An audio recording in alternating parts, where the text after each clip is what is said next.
Good afternoon भी सभी को। मैं धर्मेंद्र सिंह आपका एकलव्य क्लासेस में स्वागत करता हूं। हम हैं एकलव्य कंटेंट से क्रांति। ठीक है, हमारा चल रहा है क्या, प्राचीन भारत। प्राचीन भारत में कल हमने क्या किया, नंद वंश के बारे में नहीं पढ़ा था भाई। जो मगध पे जो प्रमुख राजवंश हुए हैं, किससे पहले, मौर्य से पहले। अच्छा, ये भी ध्यान में रखना है, मौर्य से पहले वाले भी पढ़ने आपने और मौर्य वंश के बाद वाले भी। अभी हमने कौन से पढ़े, मौर्य वंश से पहले, फिर हम क्या पढ़ेंगे, मौर्य वंश के बारे में। लेकिन जो शिशुनाग है, नंद वंश है, और उससे मौर्य जो है उसके बीच में एक पार्ट आएगा सिकंदर का, थोड़ा वो पढ़ते हैं पहले हम। ठीक है, क्योंकि भारत में सबसे पहला आक्रमण विदेशी कौन सा हुआ,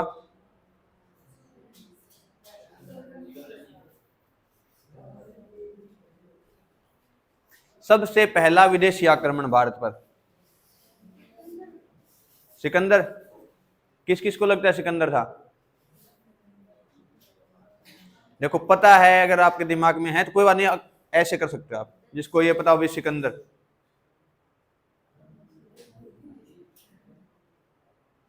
पहला मुस्लिम आक्रमणकर्ता, ये तो पता होगा सभी को, मोहम्मद बिन तुगलक, नहीं कासिम, कासिम।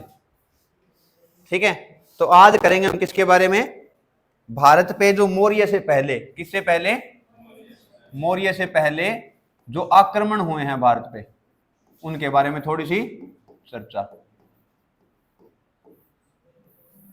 ठीक है, भारत पे दो आक्रमण होते हैं भाई मौर्य से पहले, एक तो ईरानी होगा, दूसरा यूनानी। कितने आक्रमण होंगे, एक तो ईरानी आक्रमण और फिर होंगे यूनानी आक्रमण। इसके बाद फिर आएंगे हिंद यवन, शक कुषाण जिनको हम पढ़ते हैं, वो इनके बाद आएंगे। तो सबसे पहले ईरानी और यूनानी दो आक्रमण होंगे। पहला जो आक्रमण होगा वो कौन करेंगे, ईरानी करेंगे। कौन करेंगे, ईरानी। और ईरानी में हम बात करें तो जो सबसे पहला आक्रमण आपसे पूछ ले, सबसे पहला आक्रमण भारत पर किस ईरानी ने किया था, तो वो था साइरस द्वितीय। कौन था, साइरस द्वितीय। ये आक्रमण सफल नहीं हुआ भाई, तो इसको पहला सफल आक्रमण नहीं कहेंगे। पहला आक्रमण पूछ ले आपसे तो साइरस द्वितीय।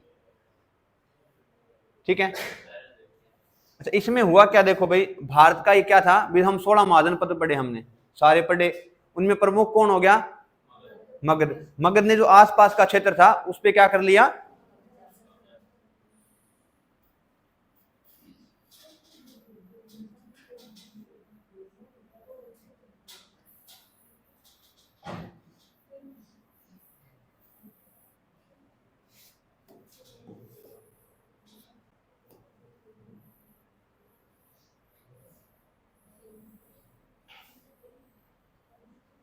मैंने आपको बताया यहां पे, कहां पे, बिहार वाले क्षेत्र में। किसके बारे में बताया मैंने, मगध के बारे में पढ़ लिया अभी, मगध के बारे में हमने। ठीक है, तो मगध ने इस तरफ भी, यहां भी, और जो ये क्षेत्र था, आवाज नहीं भाई, कुछ पूछना है, पूछना है तो आप मेरे से पूछोगे भी। ठीक है, आपस में डिस्कस नहीं करना है। ठीक है, कोई भी डाउट है तो वो हम कर लेंगे क्लियर। हो सकता है आपके पास ऐसी नॉलेज हो जो मेरे पास अभी तक ना आई हो, तो हो सकता है आप में से भी मैं कुछ सीख जाऊं। देखो सीखना सिखाना चलता रहता है भाई, वो कहते हैं शिक्षा हमेशा मिलती रहेगी, संपूर्ण ज्ञानी कोई नहीं होता भाई। ठीक है, मेरे को भी बहुत सारी चीजें याद नहीं रहती, बार बार पढ़ना पड़ता है, और मैंने तो सीखा भी ऐसे ही पढ़ा पढ़ा के सारा भाई। ऐसा नहीं है अभी मैं शुरू से ही आप क्लास टॉपर थे। ठीक है, वो बैक बेंच ना, लास्ट में बैठने वाले। ठीक है, मैं वैसा ही था भाई पहले। और एक महीने जब मैंने तैयारी की, इसमें मैंने देखा भाई स्कूल का टॉपर होना जरूरी नहीं है, कंपटीशन में आओ वहां पे आपको टॉपर होना चाहिए। बहुत सारे बच्चे मैंने ऐसे देखे हैं बहुत अच्छे रहे हैं पढ़ाई में, लेकिन उनका सिलेक्शन नहीं हुआ। स्कूल की पढ़ाई में और कंपटीशन की पढ़ाई में दिन रात का अंतर है भाई। एक तो ये फर्क निकाल दो भी जैसा स्कूल में था वैसा यहाँ पे होगा। स्कूल में हम रट के चीजें कर सकते हैं, यहाँ पे समझ के करना पड़ेगा, रटने से काम नहीं चलेगा। ठीक है, और वहां पे आपको कोई जज भी नहीं करता, इतना बच्चे होते हैं भाई। ठीक है, एक बार महसूस सा होता है बस घर पे क्या होगा, फर्स्ट नहीं आया, सेकंड नहीं आया, इसके इतने नंबर आ गए। लेकिन जैसे ही कंपटीशन में आओगे, हर पेपर के बाद आपको महसूस भी होता होगा, हर एग्जाम के बाद जज हो गए आप। पेपर दिया था, हाँ दिया था, सिलेक्शन क्यों नहीं हुआ? कम पढ़े है, पड़ोसी हटा पर ज्यादा पढ़े है, वो लग गया वो लग गया, सारी रिश्तेदारी सारे पूछने लग जाओगे। नए नए हैं तो एक बार दबाव नहीं है, साल निकला 2 साल निकले फिर पूरा प्रेशर आने लग जाएगा अभी चारों तरफ से। ठीक है, तो ऐसा करो भी ज़्यादा टाइम ना लगे, निकल जाए जल्दी से इस सागर से। ठीक है, तो आपने मैंने बताया आपको मगध के बारे में। मगध ऐसे यहाँ पे देखो, मगध ने क्या कर लिया, अपना वर्चस्व स्थापित कर लिया भाई इस एरिया में। रह कौन सा हिस्सा गया, जो ये क्षेत्र था। मैंने आपको बताया था यहाँ पे 2 जनपद बताए थे महाजनपद, कौन कौन से, कल भी मैंने डिस्कस किया था इसके ऊपर, आज फिर बता रहा हूं मैं। 2 थे, कौन कौन से,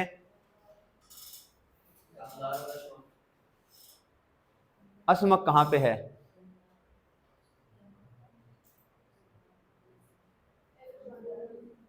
एक तो गांधार कन्फर्म है, ठीक है गांधार हो गया। अस्मक के बारे में मैंने आपको क्या बताया था,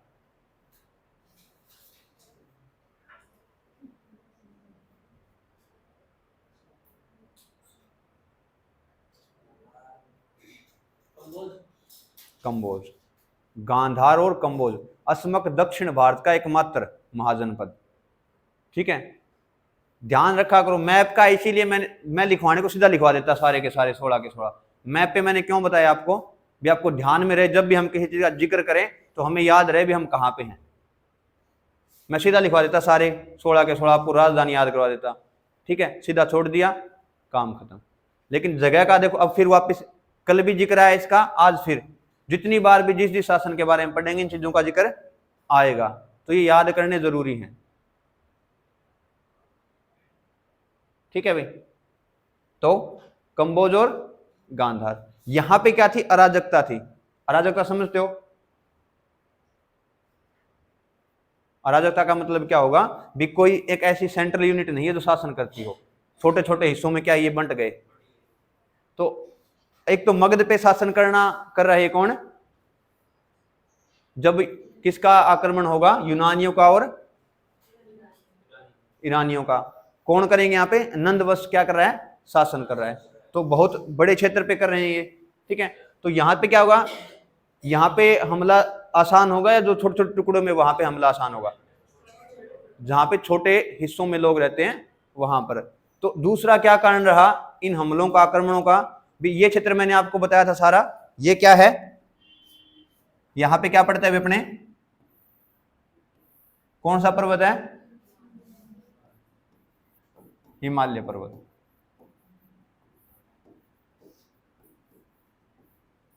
और इसके बारे में मैंने ज्योग्राफी वाली वीडियो है उसमें बता रखा है पूरा हिमालय के बारे में सारा, ट्रांस हिमालय, महान हिमालय, मध्य हिमालय, शिवालिक, ठीक है, पूर्वांचल की पहाड़ियाँ, सारे कौन सी घाटी कहाँ पड़ती है, दून कहाँ पड़ते हैं, प्रमुख चोटियाँ कहाँ पे हैं। ठीक है, तो वो भी देख लेना। तो हिमालय पर्वत हो गया पहला। तो इस तरफ क्या है, इन दोनों तरफ पानी हो गया, एक अरब सागर, दूसरा बंगाल की खाड़ी होगी। अब रास्ता एक ही बचा, आक्रमण हो सकता है। अब तो यहां से भी हो सकते हैं आक्रमण, इधर से भी हो सकते हैं पानी से।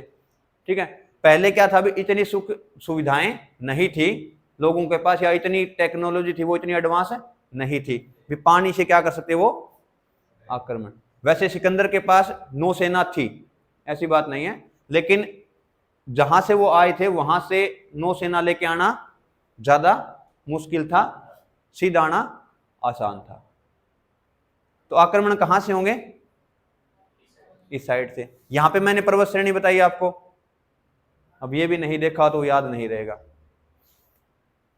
सारे टॉपिक हैं तो सब्जेक्ट क्या रहेंगे आपस में रिलेट करके पढ़ो तो ज्यादा अच्छे से याद होगी चीजें। अब यहाँ पे जैसे हम बात करेंगे किसकी, महान हिमालय की, तो महान हिमालय यहां से आके इस तरफ मुड़ जाता है, तो यहाँ पे आती है कौन सी पहाड़ी?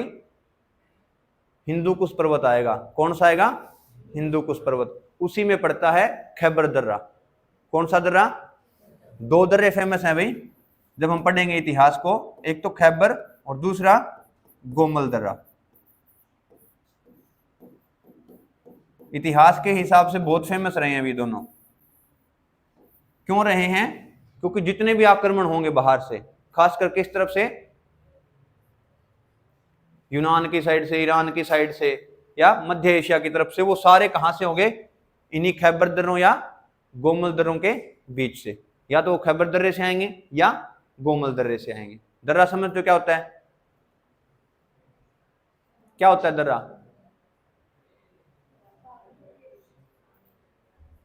पहाड़ों के बीच आने जाने का रास्ता। ठीक है, बनते कैसे हैं दर्रे? पहाड़ काटकर। कौन काटता है?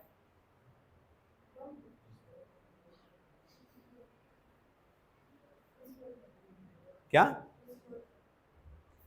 मैंने पूछा कौन काटता है? हम काटते हैं, प्रकृति काटती है, इस तरीके से पूछ रहा हूं। नदियों का जल। नदियों का जल क्या करेगा? विस्फोट करेगा।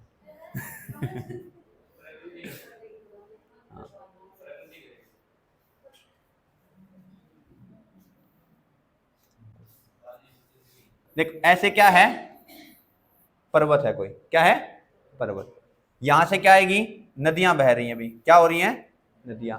और नदियां जब पहाड़ों से आती है तो उसके पानी की स्पीड बहुत ज्यादा होती है भाई। क्या होती है? बहुत तेज।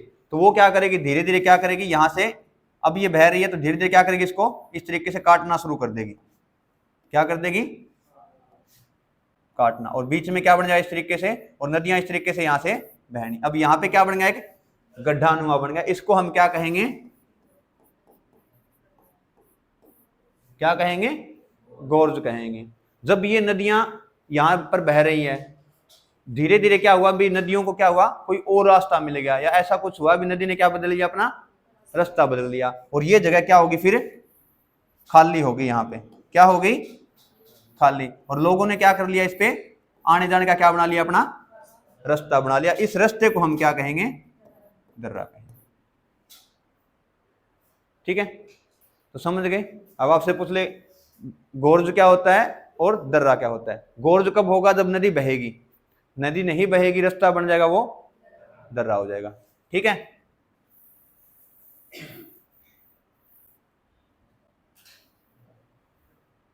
अब हम बात करते हैं किसकी? जो प्रथम ईरानी आया था वो कौन था? साइरस द्वितीय।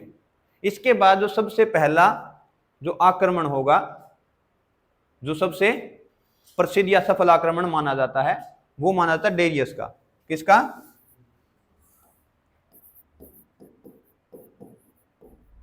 और हमारे यहां इसको क्या बोला जाता है? दारा प्रथम। क्या कहते हैं? दारा प्रथम। ठीक है, इनकी डेट में आपको उलझना नहीं है। डेट आपको एक याद रखनी है, सिकंदर का आक्रमण कब हुआ, बस। ठीक है, फालतू के आंकड़े इकट्ठे नहीं करने, बस आपको ये ध्यान में रखना। सबसे पहले किया साइरस द्वितीय ने, सबसे प्रथम सफल आक्रमण। इन्होंने तो क्या किया भाई? आक्रमण किया लेकिन सफलता नहीं मिली। लेकिन जब डेरियस ने किया तो इसने क्या किया? जो गांधार वाला क्षेत्र उस पर क्या कर लिया? कब्जा कर लिया। क्या कर लिया? कब्जा। अब यहां पे बात आएगी किसकी भाई? हिस्टोरी का बुक किसने लिखी भाई? हिस्टोरी का बुक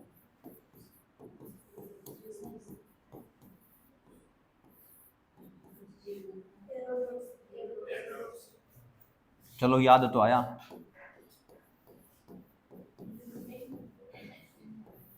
ठीक है, अच्छा दारा प्रथम के बारे में मैंने आपको एक आंकड़ा बताया था पहले ही। इसका नाम सुना आप लोगों ने, अब ये मत कहना हमने सुना नहीं है। दारा प्रथम के बारे में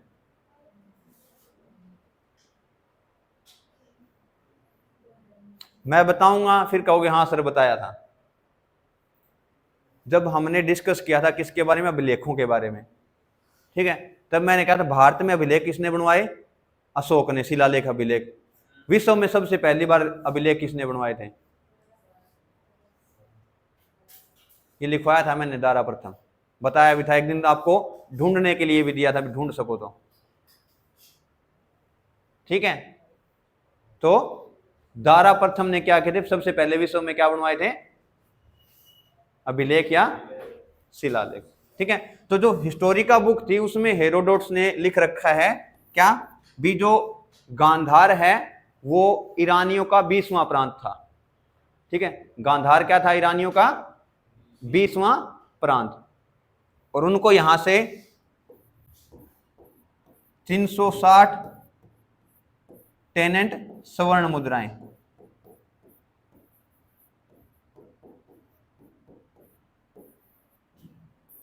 ठीक है, कितनी, 360 टेनेंट स्वर्ण मुद्राएं मिलती थी, किसके रूप में, राजस्व के रूप में। कहां से, गांधार वाले क्षेत्र से, या जो 20वां भाग था इनके साम्राज्य का, 20 प्रांत में बटा हुआ था किनका, ईरानियों का शासन, और उसका 20वां हिस्सा जो गांधार है वो। और क्या ध्यान में रखना आपने, इन्होंने लगभग इस हिस्से पे कितना है, अभी 200 वर्ष तक क्या किया था, शासन किया था। 150 से लेके 200 वर्ष तक कौन, ईरानियों ने क्या किया था, शासन किया था, किसके ऊपर, गांधार पर। किस पर, गांधार पर।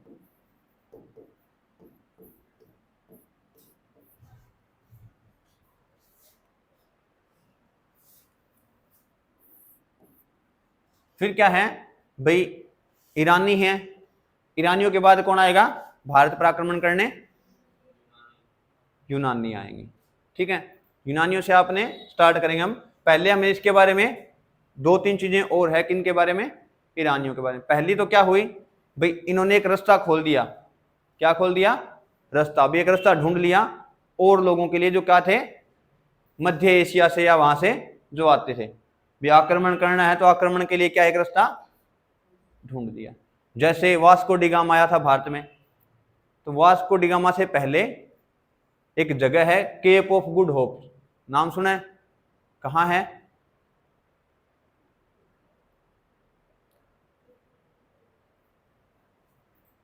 इतनी कमजोर कैसे ज्योग्राफी आपकी, ये तो मतलब बहुत फेमस उसमें आते हैं भाई, केप ऑफ गुड होप है ये।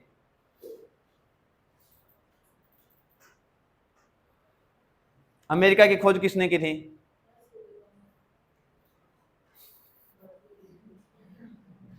किसने की थी अमेरिका की खोज भाई,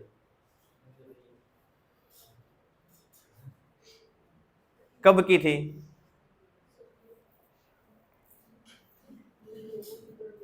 सर्दियों में तो वास्को डी गामा आया अपने, कोलंबस ने 1492 में, ठीक है। भारत की खोज कोलंबस ने ही की थी, वास्को डी गामा ने, देखो खोज किसी ने नहीं की, रास्ता खोजा था। क्या खोजा था, रास्ता। भारत 1498 से पहले भी था भैया, ऐसे नहीं पहले एकदम उन्होंने देखा और एकदम आ गया, वो रास्ता क्या खोजा, रास्ता, वह समुद्री रास्ता खोजा, किसने, वास्को डी गामा ने। और कोलंबस निकला तो किसकी खोज के लिए था, भारत की खोज के लिए, भारत की खोज रास्ते के लिए, लेकिन वो पहुंच कहां गया, अमेरिका, ठीक है।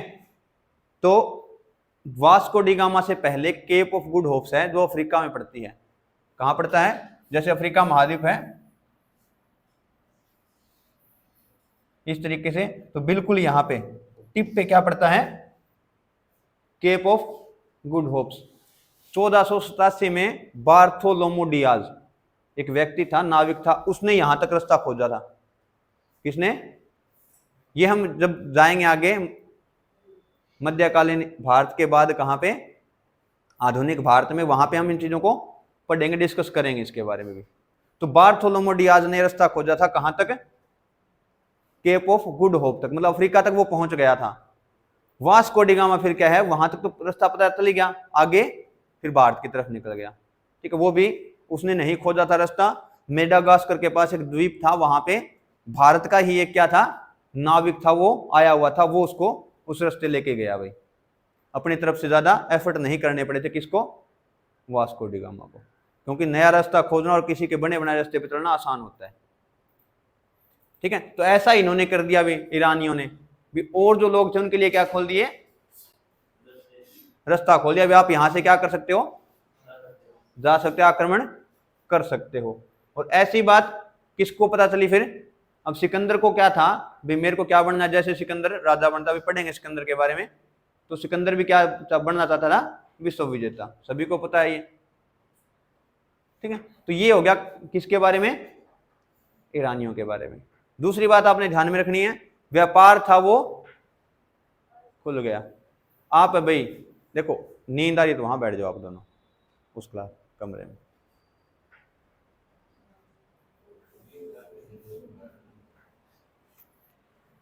इतना बोर होने वाला सब्जेक्ट तो नहीं है।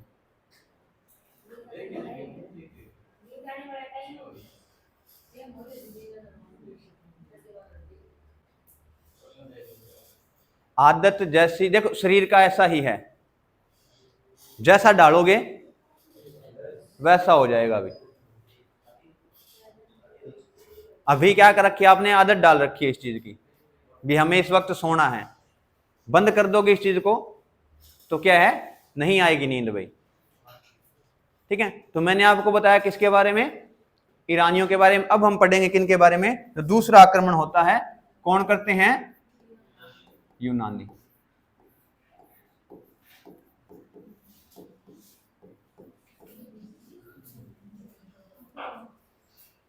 ठीक है, कौन सा आक्रमण, दूसरा आक्रमण। अब कौन करेंगे, यूनानी करेंगे भाई।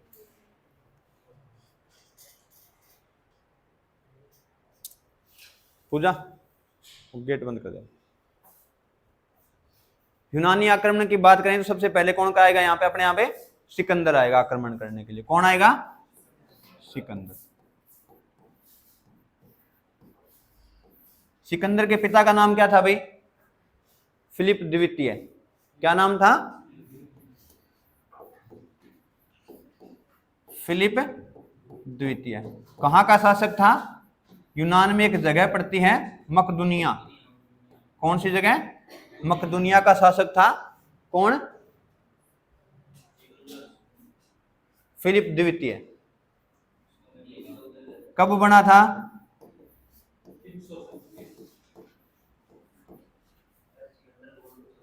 359 ईसा पूर्व में। कब, 359 ईसा पूर्व में फिलिप क्या बनता है, राजा बनता है। कहां का, मकदुनिया का। मृत्यु कब होती है, हत्या कर दी जाती है भी किसकी, फिलिप द्वितीय की। शासक बनता है 359 ईसा पूर्व में, और 329 ईसा पूर्व में क्या कर दी जाती है, हत्या कर दी जाती है। और जैसे ही हत्या होगी, राजा कौन बनेगा, सिकंदर। तो 20 वर्ष की आयु में कौन बनेगा राजा, सिकंदर राजा बन गया मकदुनिया का। कब, 20 वर्ष की आयु में। कब का मतलब समझ गए क्या, भारत पे हमला हुआ था 326 में। ठीक है, ये नहीं पता अभी तक किसी को, क्योंकि देखो इनके आंकड़े हैं वो कहां पे लिखे मिल सकते हैं, जो दूसरे जैसे यूनानी ग्रंथ है उन्हीं में। ठीक है, तो ये नहीं पता है भी किसने की थी। सिकंदर क्या बन गया, सिकंदर के गुरु थे भाई अरस्तु,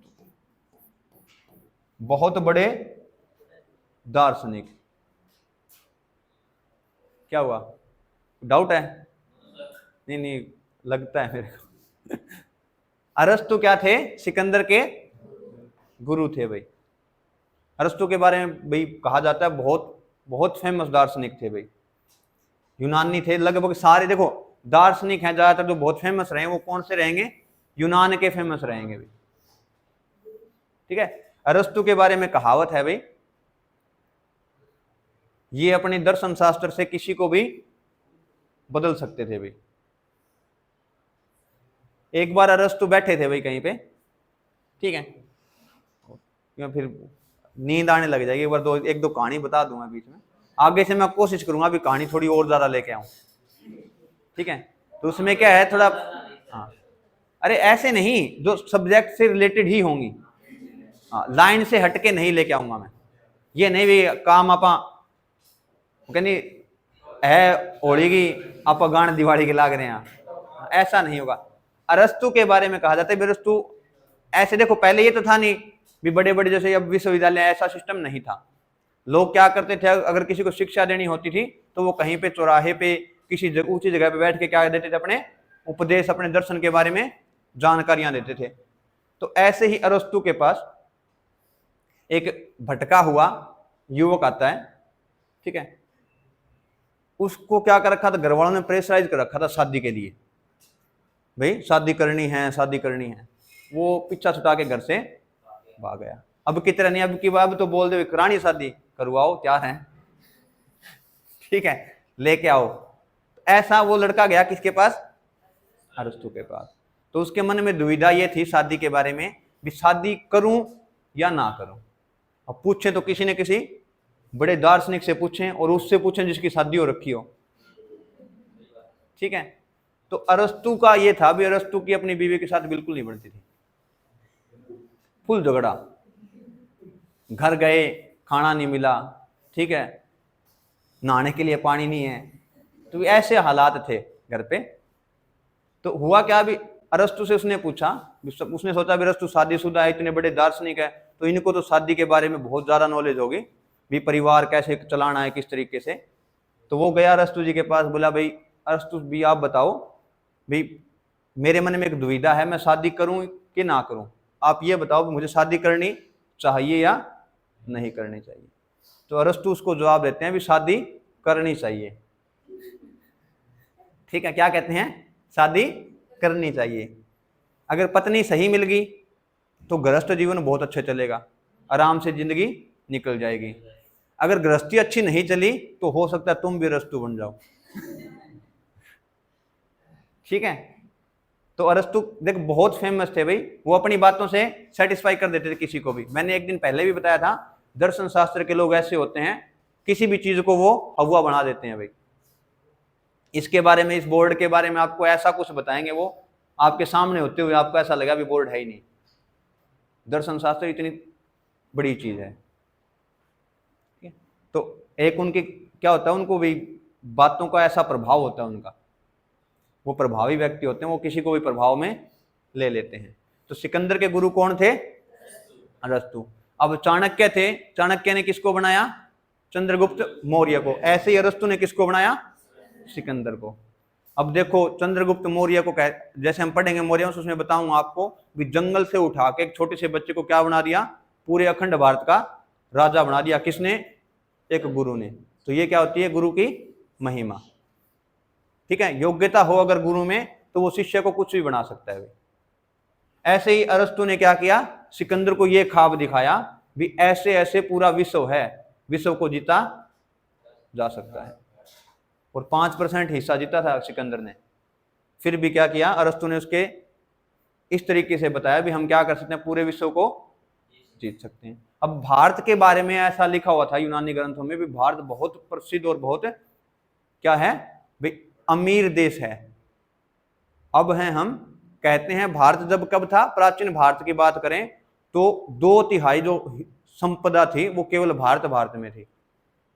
3 हिस्से कर दें, अगर 100 रुपये बना ले हम, तो 33 रुपये तो पूरे विश्व के पास और 66 रुपये अकेले भारत के पास। इसीलिए भारत को क्या कहा जाता था, सोने की चिड़िया।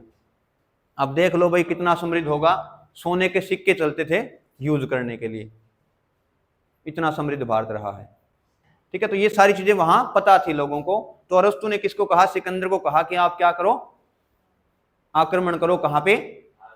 भारत में। अब सिकंदर आक्रमण करेगा तो पहले किससे लड़ना पड़ेगा? ईरानियों से, क्योंकि गांधार में किन का राज है? ईरानियों का। तो सबसे पहले सिकंदर किसको हराएगा? ईरानियों को हराएगा। कौन था अंतिम शासक? डेरियस तृतीय। कौन? लिखना जरूरी नहीं है, बस ध्यान रखो। सिकंदर के बारे में ज्यादा आएगा या फिर आपने आपसे ईरान के बारे में आपसे शुरू का पूछ सकते हैं, पहला आक्रमण किसने किया, बस। ठीक है। अब क्या होगा? सिकंदर ने किस पे आक्रमण किया? ईरानियों पे। ईरानियों को हरा दिया तो क्या आ गया हाथ में? गांधार आ गया। ठीक है। अब गांधार पे आक्रमण करेगा। कब एंट्री कब होगी सिकंदर की भारत में? 326 ईसा पूर्व में। कब होगी? 326 ईसा पूर्व में। सबसे पहले किस तरफ आएगा? गांधार की तरफ। गांधार की राजधानी क्या थी? मैंने आपको बताया महाजनपद में तक्षशिला। तो उस वक्त तक्षशिला का राजा था, या कश्मीर का राजा लगा लें, आम्भी। कौन? आम्भी। और आम्भी ने सिकंदर की सेना देखते क्या टेक दिए? घुटने। तो सब पहले पूछे, सबसे पहले किससे सामना हुआ सिकंदर का? तो तक्षशिला या कश्मीर नरेश आम्भी से। और आम्भी ने क्या किया? हार मान ली, और साथ में ये कहा भी मैं क्या करूंगा, जितनी जैसे भी आगे आपका सफर चलेगा इसमें मैं आपका, ठीक है, सैन्य बल से भी और पैसे का भी आपका सहयोग करूंगा। फिर बात आती है, सिकंदर आगे बढ़ता है और आगे बढ़ने पे सामना किससे होता है? पोरस से, पंजाब के राजा पोरस से। ये बहुत फेमस युद्ध हुआ है भाई, इसके बारे में थोड़ा देख लेते हैं। तो किसके साथ? पोरस कहां का राजा था? पंजाब का।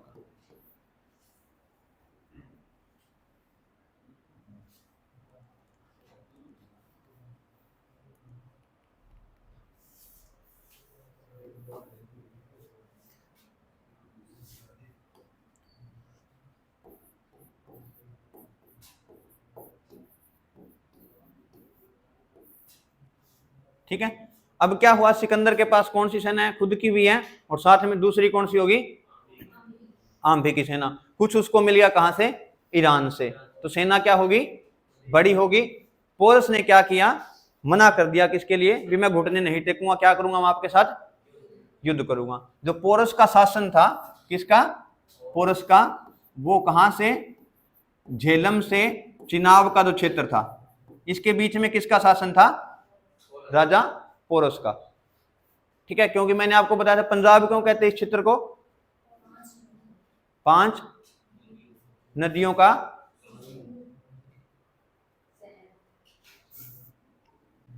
ये क्या होता है?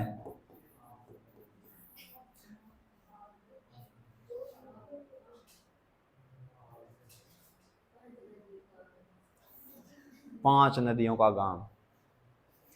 आब होता है किसी नदी का जो उसके आसपास क्षेत्र होता है, उसको क्या बोलते हैं? आब बोलते हैं। कोई भी नदी हो उसके आसपास का क्षेत्र क्या कहलाएगा? आब। 2 नदियां मिल गई तो 2 आब, 5 मिल गई तो पंच आब, पंजाब। तो 5 नदियों का जो क्षेत्र है उसको क्या कहा जाता है? पंजाब। पंजाब पाकिस्तान में भी है, पंजाब भारत में भी है। क्यों है? क्योंकि भारत जो पंजाब है उसमें भी नदियां हैं ये, और आगे पाकिस्तान वाले क्षेत्र में भी क्या है? ये सेम नदियां आगे चली जाती हैं। ठीक है। तो पोरस ने क्या कर दिया? मना कर दिया। तो युद्ध होता है कौन सा? झेलम का युद्ध। किस किस के बीच होगा?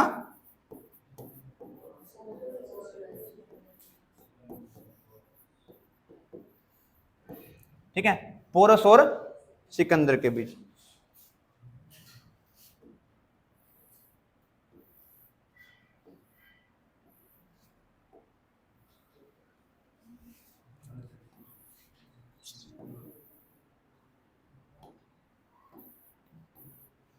ये कौन सी नदी है? झेलम। और मैंने दूसरी नदी बताई कौन सी? चिनाब। ये जो क्षेत्र है कौन सा? ये बीच वाला, ये किसके पास है? पोरस के पास। अब यहां कौन आ गया,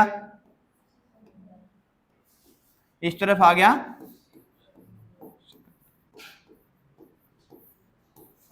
शुरुआत में क्या हुआ, जैसे युद्ध हो रहा था तो सिकंदर इस तरफ आके खड़ा हो गया, पोरस अपनी जगह पे था ही। सिकंदर ने कहते हैं बहुत बार कोशिश की किसको पार करने की, झेलम नदी को, लेकिन बार बार क्या हो जाता, वो भेजता सिपाही क्या हो जाते, डूब जाते। फिर सिकंदर ने क्या किया, अपनी वो कहते हैं ना जब भी सर पे पड़ती है तो सबसे पहले किसके पास जाता, तो सबसे उसके आसपास में जो प्रभावी होता है उसके पास। तो इसके पास प्रभावी कौन था, अरस्तु। अरस्तु से राय ली गई भी इसका क्या तोड़ निकालें झेलम का। तो अरस्तु ने कहा भी इस नदी में कहीं ना कहीं तो ये छिछली होगी, छिछली समझते हो भी, कहीं पे पानी क्या होगा, ऊंचा होगा भी, ऐसी कोई जगह ढूंढो इस पूरी नदी में जहां पे गहराई क्या हो, कम हो, वहां से क्या करेंगे हम नदी को पार करेंगे। तो फिर कहते हैं भी 2-3 दिन में एक जगह मिल गई किसको, सिकंदर को, जहां से क्या है भी सेना गुजर सके। अब यहां से सेना गुजर रही है, दिन में गुजरेगी तो क्या होगा वो देख लेंगे। तो सेना कैसे गुजरी, रात को निकलती है सेना, उस छिछले इलाके से नदी पार करती है और क्या करती है, पोरस पे क्या करती है, आक्रमण। रात को वैसे भी क्या होता है, अब हम रह गए कौन से भाई, संस्कारी, ठीक है, असूलों को मानने वाले, ठीक है भी, हम रात को युद्ध नहीं करेंगे, दिन में है तो युद्ध दिन में ही होगा। और चालाकी से क्या किया, फिर पोरस को हरा दिया किसने, सिकंदर ने। और सिकंदर ने कहते हैं पहली बार हाथी देखे थे यहां आके, उससे पहले कभी हाथी नहीं देखे थे। सेल्यूकस निकेटर ने को कौन दिखाएगा हाथी, चंद्रगुप्त मौर्य, ठीक है, देखे तो होंगे सेल्यूकस निकेटर ने भी, लेकिन 500 हाथी दान देगा कौन, चंद्रगुप्त मौर्य, जब उसकी बेटी की शादी किससे होगी, चंद्रगुप्त मौर्य के साथ होगी। ये हम पढ़ेंगे अभी आगे मौर्य वंश में, क्योंकि जैसे ही सिकंदर वापस जाएगा तो सेल्यूकस निकेटर यहीं रुक जाएगा भी, उसका एक सेनापति था नियाकस, वो वापस जाएगा, सेल्यूकस निकेटर यहीं रुक जाएगा। तो अभी सिकंदर क्या हो गया, पोरस पे रात को हमला किया, फिर भी कहते हैं पोरस ने बहुत अच्छे से क्या किया, युद्ध किया भाई सिकंदर के साथ। और सिकंदर ने किसको पकड़ लिया, पोरस को जिंदा पकड़ लिया। अब जिंदा पकड़ लिया तो फिर पोरस को बुलाया गया सिकंदर के सामने, ठीक है, और सिकंदर ने क्या पूछा, मार दिया जाए कि छोड़ दिया जाए, बोल तेरे साथ क्या सलूक किया जाए। और फिर पोरस ने कहते हैं, पोरस ने कहा कि जैसा एक राजा हारे हुए राजा के साथ करता है आप वैसा ही करो, कि मुझे दया दृष्टि की जरूरत नहीं है। कहते हैं इन बातों से प्रभावित होकर सिकंदर ने क्या किया, पोरस को छोड़ दिया और पूरा जो क्षेत्र था वो वापस दे दिया, लेकिन क्या कहा, 20 क्षेत्र पे मेरा अधिकार रहेगा, आप मेरे अंडर में काम करोगे, ठीक है। फिर क्या कहते हैं, ऐसे ही आगे बढ़ने लगा कौन, सिकंदर। टोटल कितने माह रहा भारत में, लगभग 19 माह भारत में रहता है अभी कौन, सिकंदर। अब क्या हो गया, अभी सिकंदर को यहां पता चल गया पोरस है, पोरस के साथ झगड़ा हो गया, लड़ाई होगी, जीत भी गए। अब ये हो गया, किनको पता चल गया, जो इसके सैनिक थे वे भी, उन्होंने लड़ा, पहले ईरान से लड़े, फिर किससे लड़े, पोरस से। अब उनको लगा भी पोरस क्या है, एक छोटा सा राज्य है, पंजाब उस वक्त मगध को देख के, वैसे तो बहुत बड़ा था लेकिन मगध को देखते हुए छोटा था। भाई इसको हराने में हमें इतना पसीना आया है, तो मगध को हराने में तो बहुत मुश्किल काम हो जाएगा मगध का भी। जैसे तैसे करके चिनाब नदी वगैरह पार करते हैं, व्यास नदी पे आके वो घुटने टेक देते हैं। वे कौन, सिकंदर के जो सैनिक थे, वो जी मार दो चाहे आगे नहीं जाएंगे, ठीक है। इसके 3 कारण थे भाई। पहला तो मैंने आपको बता दिया मगध वाला, भी मगध इतना बड़ा क्षेत्र था, उसको हराना आसान नहीं था, भी असंभव तो नहीं था लेकिन आसान भी नहीं था। दूसरी, इतने लंबे समय से चल के आ रहे हैं, थकान होगी। तीसरी बात क्या होगी, जो यूनान की जलवायु है और जो भारत की जलवायु है उसमें दिन रात का अंतर है भी, वहां की जलवायु अलग है, यहाँ की जलवायु अलग है, तो वो उस जलवायु को झेल नहीं पा रहे थे, बीमार हो रहे थे सैनिक। लड़े कहां से, पहले खुद तो ठीक हों, इस वजह से क्या किया उन्होंने, हम वापस जाएंगे भी। इस पे सिकंदर ने कहा भी है, भी एक राजा अपने पराक्रम से नहीं हारा, अपने सैनिकों की निर्लज्जता से हार गया। ये कहीं लाइन लिखी हुई है सिकंदर की खुद की, पता नहीं लिख कही ठीक नहीं, लेकिन कहा गया है ऐसा। तो यहां से क्या होता है, सिकंदर वापस चला जाता है। अब देखो 2 आक्रमण हो गए, ईरानी और यूनानी। ईरानी कहां तक आए, गांधार तक। यूनानी कहां तक आ गए, व्यास तक, व्यास नदी तक आ गए। शक और कुषाण आएंगे, वो दिल्ली तक पहुंच जाएंगे। कहां तक पहुंच जाएंगे, दिल्ली तक। फिर मुगल आएंगे वो पूरा, और फिर अंग्रेजों ने तो फिर बात ही अलग कर दी थी सारी। ठीक है, तो हम धीरे धीरे चलेंगे उस तरफ, क्योंकि हम बहुत पहले चले थे भाई, पत्थरों के जमाने से हम युद्ध पे आ गए हैं। ठीक है, अभी हम जहाजों में नहीं है, थोड़े दिन में क्या जाएंगे, नाव वगैरह जहाज वगैरह भी आने शुरू हो जाएगा। अभी हम पैदल ही लड़ रहे हैं अभी। ठीक है, तो अच्छा ये समझ में आ गया भाई, सिकंदर ने आक्रमण कब किया, 326 में। डेट में कंफ्यूज नहीं होना, 26 भी आ सकती है, 25 भी आ सकती है, दोनों इकट्ठी नहीं मिलेगी। ठीक है, किसके साथ युद्ध कर लिए, ईरान के साथ कर लिया, आंभी के साथ समझौता हो गया, पोरस के साथ युद्ध, व्यास से वापसी। वापस जाते वक्त क्या है, मृत्यु हो जाती है किसकी, सिकंदर की। हाँ, क्या हो जाती है, सिकंदर की मृत्यु हो जाती है। कब भाई,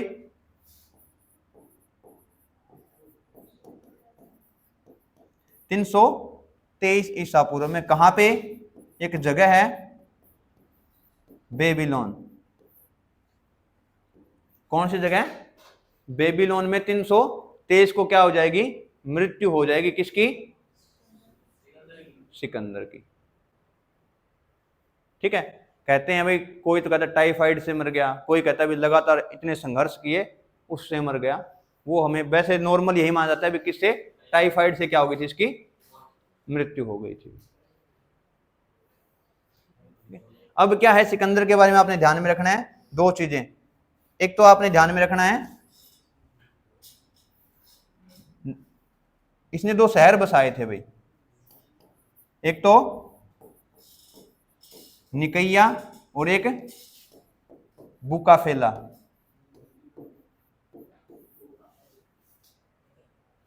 दो शहर कौन कौन से, निकैया और बुकाफेला।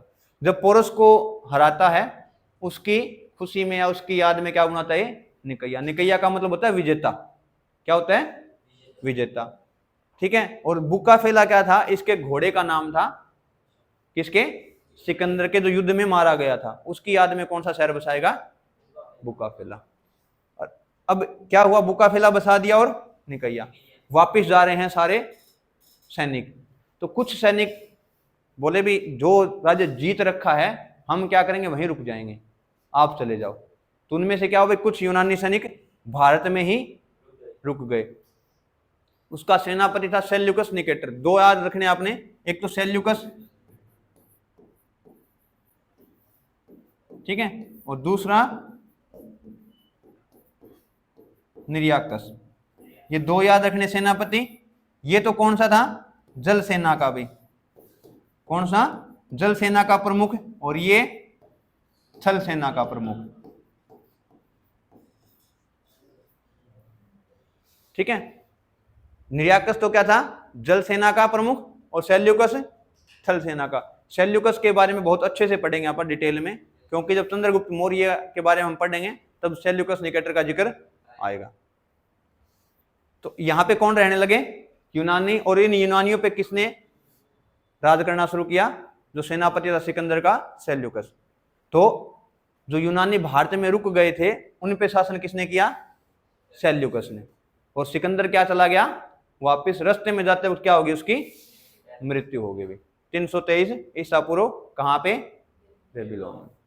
अच्छा, अब ईरानियों का मैंने आपको प्रभाव बताया कि क्या हुआ, एक तो व्यापार होने लगा भारत और ईरान का, दूसरा भी दर्रा पता चल गया लोगों को भी, इस दर्रे से क्या कर सकते हैं हम, हमला कर सकते हैं, किस पे, भारत पे, दो चीजें होगी। और प्रथम आक्रमण हुआ भारत के ऊपर, यूनानी आए तो यूनानियों से भारत के ऊपर क्या प्रभाव पड़ा?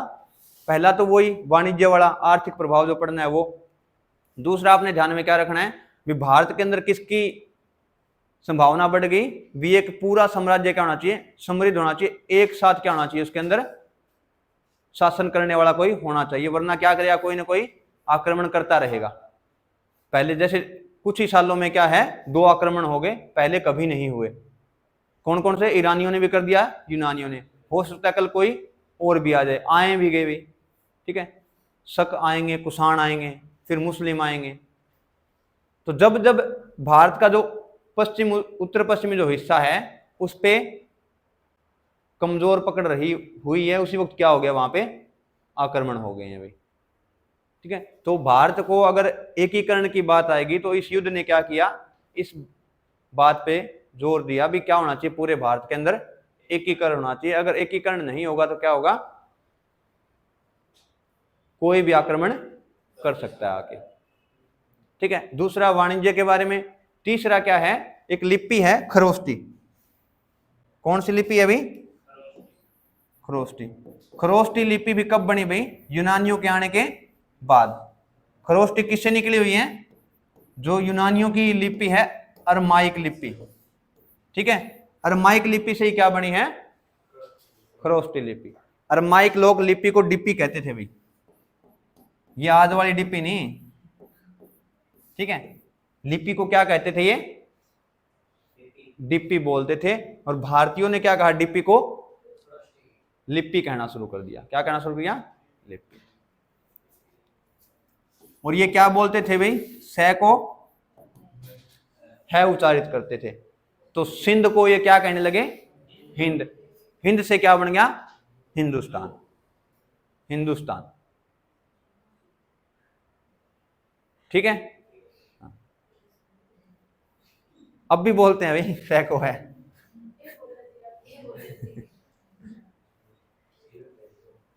ठीक है भाई, ये हो गया किसके बारे में? जो आक्रमण हुए हैं उनके बारे में। एक तो यूनानी और एक ईरानी। कल हम स्टार्ट करेंगे किसको? मौर्य वंश को। मौर्य वंश में टाइम लगेगा अभी थोड़ा, क्योंकि वो थोड़ा लंबा है, उसको पढ़ना भी। एक तो मौर्य वंश, और आगे पढ़ेंगे जब गुप्त वंश के बारे में भी, क्योंकि उसका प्रभाव बहुत रहा है भारत की, प्राचीन भारत है उसके ऊपर। किस किस का? मौर्य का और गुप्त वंश का।